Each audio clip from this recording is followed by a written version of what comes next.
평가의 데이터 자체에도 구멍이 숭숭숭숭 뚫려 있는 것들도 상당히 많으니까요.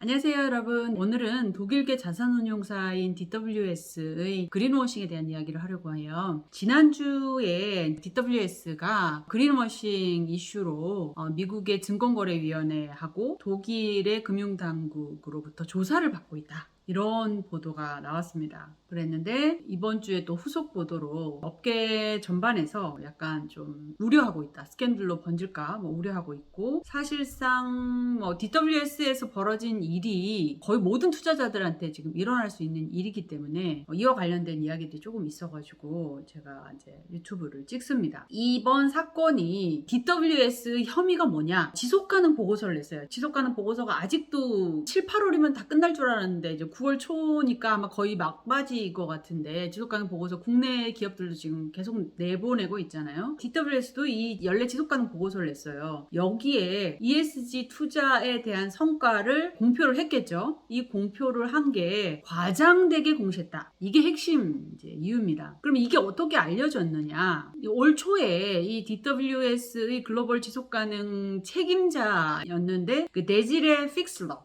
이분이 해임됐어요. 그래서 해임되고 나서 이분이 월스트리트저널이랑 인터뷰를 한 거죠. 내부 고발성 인터뷰. 그래서 주장이 DWS가 2020 연차 보고서에서 9천억 달러, 우리 돈으로 1,040조 원 정도의 자산, 이 자산 중에 절반 이상을 ESG 기준을 이제 이용해서 투자를 하고 있다라고 얘기를 하는데, 아니다, 거짓이다라고 주장을 한 겁니다. 이 블랙록의 이 이전에 이제 지속가능성 책임자 타리크 펜시도 내부 고발을 했잖아요. 이번 건도 내부 고발입니다. 그래서 DWS의 2020 지속가능 보고서에 보면요, ESG 관련한 통합 자산이 약 4,590억 유로 정도 됩니다. 그리고 630조 원. 그래서 이것이 ESG 기준과 조건에 부합하지 않는 상품이나 펀드도 ESG 투자라고 허위 공시했다라는 게 데지레 픽슬러, 이분의 핵심 주장인데요. 그래서 이 픽슬러 씨는 DWS가 투자자들한테는 ESG가 우리의 투자 중심이고 업계 평균보다도 ESG 투자 기준이 높다라고 설명은 했지만, 겉으로는 그렇게 했지만 내부적으로는 ESG 전략을 정의하고 실행하는데 어려움을 겪어왔다라고 이야기를 하면서, 결국은 이 ESG 투자 기준에 대해서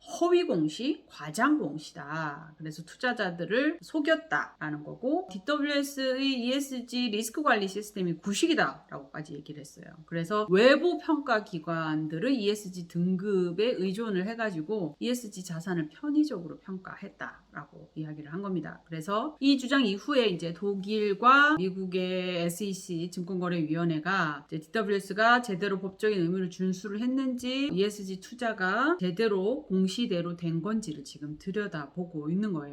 외신에 따르면 지금 미국의 SEC 증권거래위원회가 지난 3월에 그린워싱을 막기 위해서 전문 태스크포스 팀이 출범을 했잖아요. 그 팀이 지금 조사하고 있는 그린워싱의 최초 사례라고 하는 거예요. 물론 DWS에서는 의혹을 전면 부인하면서 이제 성명서를 냈습니다. 우리가 ESG 투자 상품의 범위를 확대한 거지, 언론에서 주장되고 있는 이런 것들은 근거가 없다라고 얘기를 했지만, 주가가 14% 포인트 하락하기도 하고, 이제 지금 상황이 어떻게 될지에 따라서 약간 싱숭생숭한 그런 상황이에요. FT에서 보도를 한 것은 사실상 지금 이게 DWS가 문제가 돼서 그런 거지, 현재 지속가능 투자, ESG 투자라고 하고 있는 상당히 많은 자산운용사들이 비슷비슷한 상황이다 라는 게 기사의 내용이었고요. 이런 내용들은 지금 계속 나오고 있어요. 기준이 없는 상태에서 돈이 자꾸 ESG로 몰려드니까, 기준이 아직까지 뭔가 명확하지 않은 상태에서 지금 이런 상황이 계속 벌어지고 있는 건데, 그러다 보니까 결국 가장 중요한 게 뭔가 공통된 데이터 기준을 만들어내고 평가 기준이나 공식 기준을 가지고 비교를 하려고 하고, 뭔가를 정의하고 비교하고 그걸 가지고 투자 판단의 근거로 삼으려면 제대로 된 데이터들이 투자자들이 많아야 되는데 가장 어려운 게 데이터 품질이 나쁘다라는 거죠. 그래서 DWS ESG에 잘 아는 한 관계자가 FDA 인터뷰한 것 중에 하나가 데이터 품질이 정말 나쁘고 1980년대 자료로 투자하는 것 같다. 뭐 이렇게까지도 이야기를 했어요. 그래서 지난해죠. 블랙락이 한 425명의 투자자들을 대상으로 한 설문조사에서도 이게 똑같이 나왔습니다. 데이터 품질이나 가용성이 낮아가지고 이게 가장 큰 지속가능 투자의 걸림돌이다라는 거죠. 그래서 뭐 환경의 경우는 예를 들어서 뭐 온실가스 배출량이다 그러면 어떤 기업은 스콥 1이나 스콥 2, 스콥 3까지 이제 보고를 하는 경우도 있고 어떤 데는 뭐 스콥 1,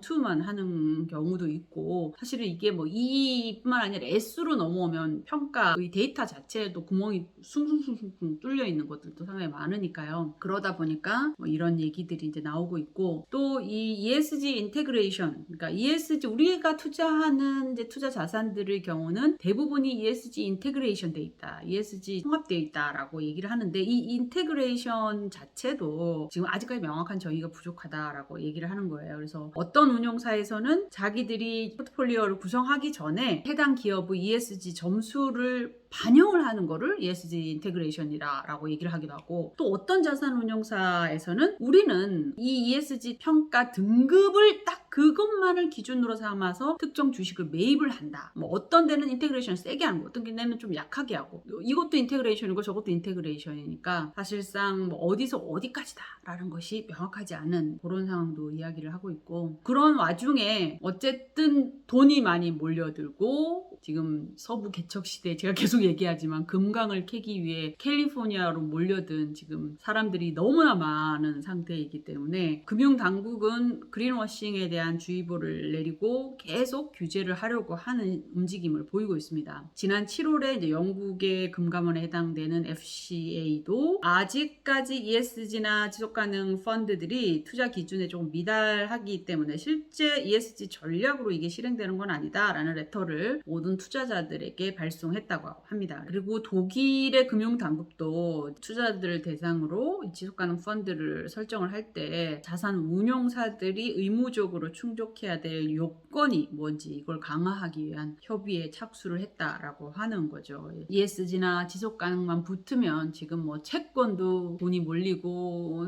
펀드에도 돈이 몰리고 이러니까 혹시 모를 피해를 예방하기 위해서 금융당국에서는 이런 식의 지금 규제가 일어나고 있지만 그럼에도 불구하고 이렇게 늘어나는 ESG 투자 흐름 자체를 막지는 못할 것 같고요. 그럼에도 불구하고 뭐 이렇게 이 지금 ESG의 투자와 경영에 관련된 트렌드 흐름을 당국이 막으려고 한다고 해도 지금 막아지지는 않는 상황이니까요.